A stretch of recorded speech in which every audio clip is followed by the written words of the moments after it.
Ladies and gentlemen, boys and girls, fellow travelers all, it's that time yet again. That's right, it's time to bully Nintendo. For those of you who have followed this channel for really any length of time, you know that my opinions about Nintendo are no secret. I am a former fan of this very much beloved magnate of the gaming industry. However, I also feel that their time in the sun has long passed. Like many other companies, I feel as though Nintendo has turned on its fan base and has actively moved into shady territory. And in today's video, we're going to talk about the latest controversy surrounding their most recent console, the Switch 2.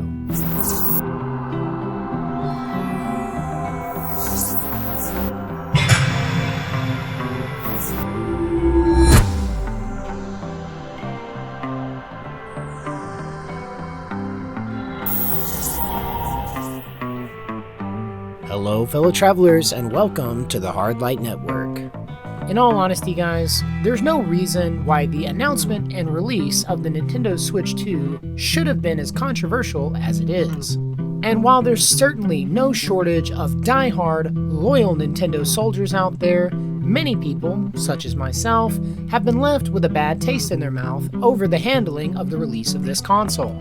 In my opinion, it was overpriced, overhyped, and it certainly didn't add that much to the original package.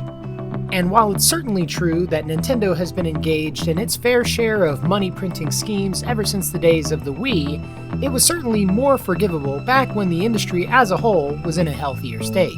Unfortunately, over the past few years, they've gone from money-loving to downright greedy. And in today's video, we're going to be talking about the most recent example in the Switch 2. But before we get into it guys, do me a solid and hit that like button, subscribe so you don't miss out on any of the content that I've got coming up for you guys in the future, and also take to the comment section down below to let me know how you think I'm wrong about the Switch 2. But in case you do want to support this channel further, there are super thanks and memberships options down below.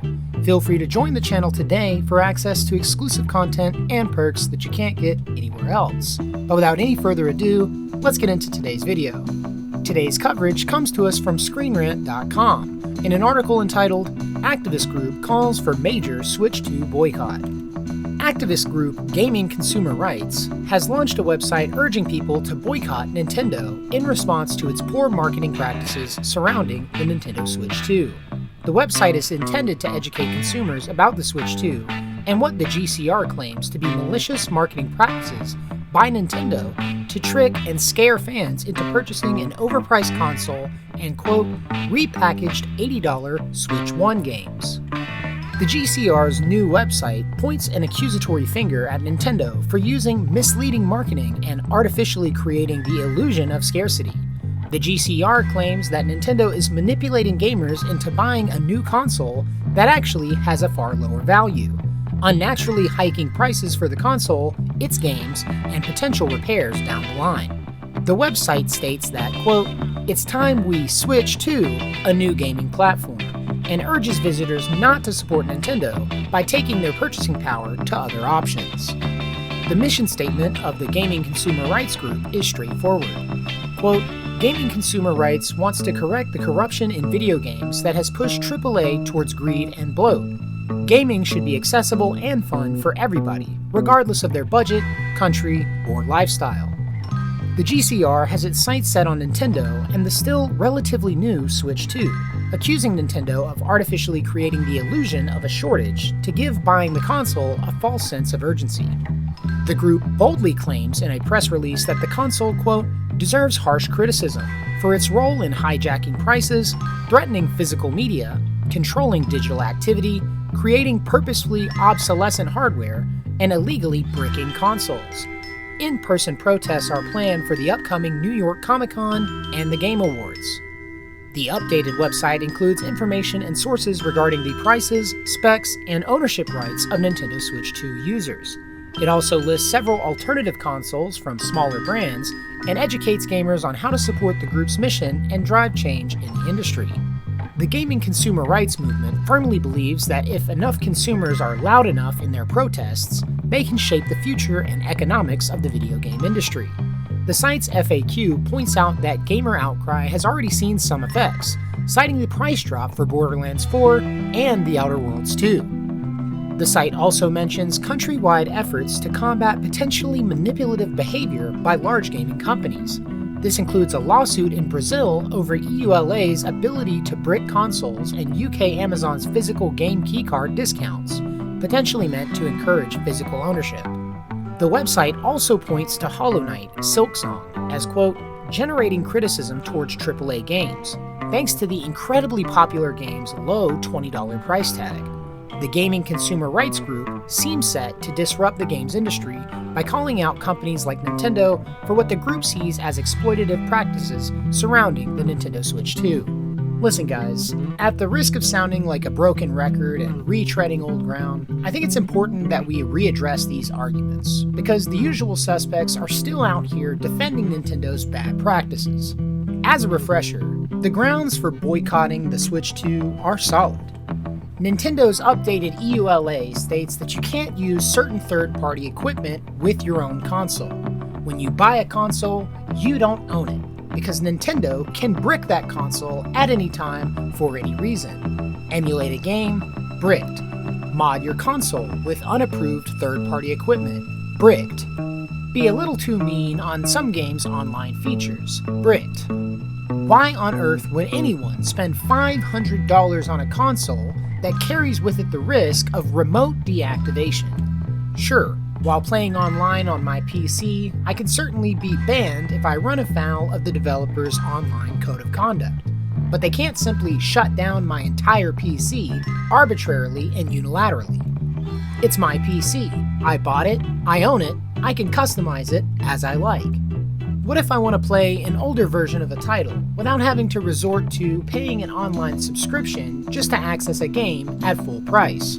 Well, 99 times out of 100, I can go on Steam, GOG, or find some website online that will get me access to the original title for cheap, if not free, and I only miss out on some updated textures and shaders. With Nintendo, good luck. You're paying full price every time it's released and re-released, and not only that, you're also paying for the subscription. What about the other reasons we could support a boycott of Nintendo on principle, like their hostile attitude towards fans? How many times has the developer of a fan-made project been sued into oblivion by Nintendo's hyperactive legal department?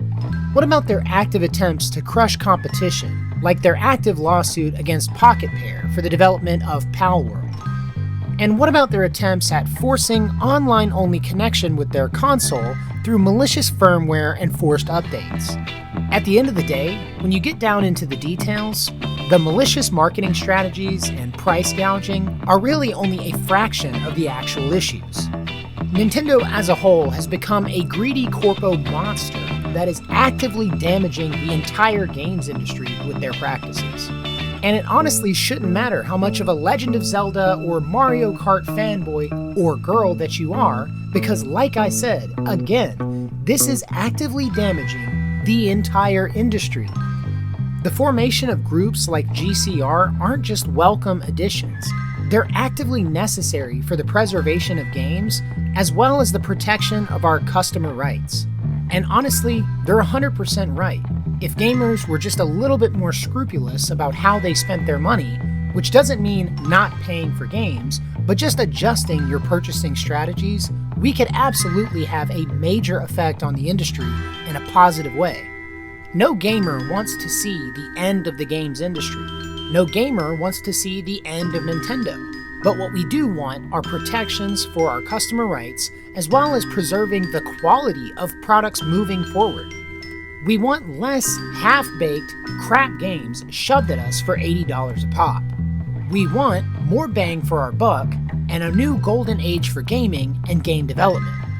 In reality, we want to see these companies thrive and go back to the way that they were when they first earned our support. But that's going to do it for this video today, guys. Thank you so much for everybody who watched this video all the way up to this point. If you like this video, leave a like, and don't forget to subscribe so you don't miss out on any of the content that I've got coming up for you guys in the future. Also, hit that comment section down below with your take on this issue. we're still hard at work here to bring you the latest gaming news and even newer, better projects. So as always, thank you guys for watching. If you liked the video, leave a like, and until next time, love you guys, safe travels.